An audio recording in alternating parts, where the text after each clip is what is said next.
बांग्लादेश की सीमा भारत के 5 राज्य हैं, ये सिर्फ एक स्टेट। अब वो तो बांग्लादेश की सीमा है, वो तो बंगाल से लगती, असम से लगती, मेघालय, त्रिपुरा, मिजोरम से लगती है। 5 स्टेट्स। सबसे बड़ी सीमा बंगाल और बांग्लादेश की है, सबसे बड़ी ये है 2200 किलोमीटर लंबी, 2200 किलोमीटर लंबी। इसके बावजूद बांग्लादेशियों में भगदड़ की तस्वीरें सिर्फ बंगाल से ज्यादा आ रही हैं। इसकी एक बड़ी वजह जानते हैं क्या है? वो ये हो सकती है कि ये खलील से घुसपैठियों को ना भरोसा होता है साहब, कि घुसपैठ के आरोप में कम से कम बंगाल में उनके खिलाफ शायद कार्रवाई उतनी नहीं होगी, बंगाल में नहीं होगी। असम में तो हिमंता बिस्वा शर्मा, हिमंता को मिल जाए कोई घुसपैठिया, बंगाल में उन्हें भरोसा है तो शायद उतनी उस लेवल की कार्रवाई नहीं होगी। डिस्काउंट मिल जाता है, तुष्टिकरण का, मजहबी डिस्काउंट, वोट बैंक वाला डिस्काउंट। इसलिए कल तक जो लोग ममता राज में बेफिक्र होकर बंगाल घूम रहे थे ना, वो रह रहे थे। विदेशी होते हुए भी बेरोक टोक वोट डाल रहे थे, योजनाओं का लाभ उठा रहे थे, 1000-1200 रुपए हमारे टैक्स पेयर्स का पैसा। वो घुसपैठी अब एसआईआर की वजह से ना खौफ में है, खौफ में। न्यूज 18 इंडिया की टीम ने बशीरहाट बॉर्डर इलाके में हकीमपुर चेकपोस्ट का दौरा किया, जहां पिछले 4 दिनों से सैकड़ों घुसपैठिए बॉर्डर पार करने के इंतजार में बैठे हुए हैं। हमारी संवाददाता कमालिका ने टोकैया नाम की एक महिला घुसपैठिए से बात की,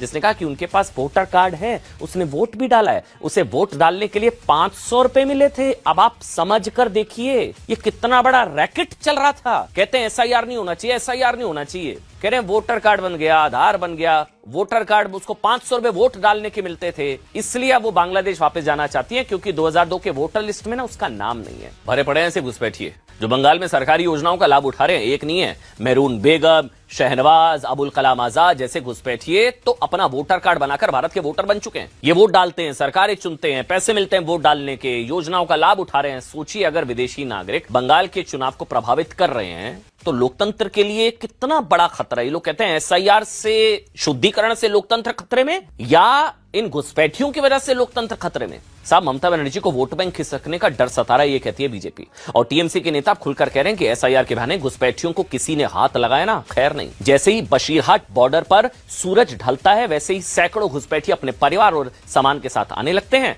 बॉर्डर पार करने के इंतजार में 4 दिन से बैठे हुए हैं, 4 दिन। कई घुसपैठियों तो 2 दिन से बेचारे भूखे हैं। हमारी संवाददाता कमालिका ने जब इनसे बात की तो पता चला कि बांग्लादेश बॉर्डर पर दलालों का एक नेटवर्क चल रहा है, वहां अलग से एक रैकेट चल रहा है। अब ये क्या कर रहा है? ये दलाल पैसे लेकर बांग्लादेशी नागरिकों को अवैध तरीके से भारत में घुसपैठ कराते हैं। ये अलग से रैकेट चल रहा है। अच्छा, 2023 में कुछ मैं आंकड़े आपको बताता हूं। दिल्ली पुलिस ने भी ना कुछ पकड़े गए घुसपैठियों से पूछताछ के बाद दावा किया था कि एक घुसपैठिए को बांग्लादेश बॉर्डर पार कराने का रेट 5 से 10 हजार है। ये लोग 5 से 10 हजार में आ जाते थे, और छिपाना है तो फिर 2 से 5 हजार रुपए लगते थे। इसके बाद आधार कार्ड 1 से 2 हजार में बन जाता है, और पूरे परिवार को भारत का नागरिक साबित करने वाले कागज 5 से 15 हजार में बन जाते हैं। 5 से 15 हजार ये रेट कार्ड इन्होंने जारी किया, ये घुसपैठ का रेट कार्ड। फिर उन्हीं फर्जी कागजों के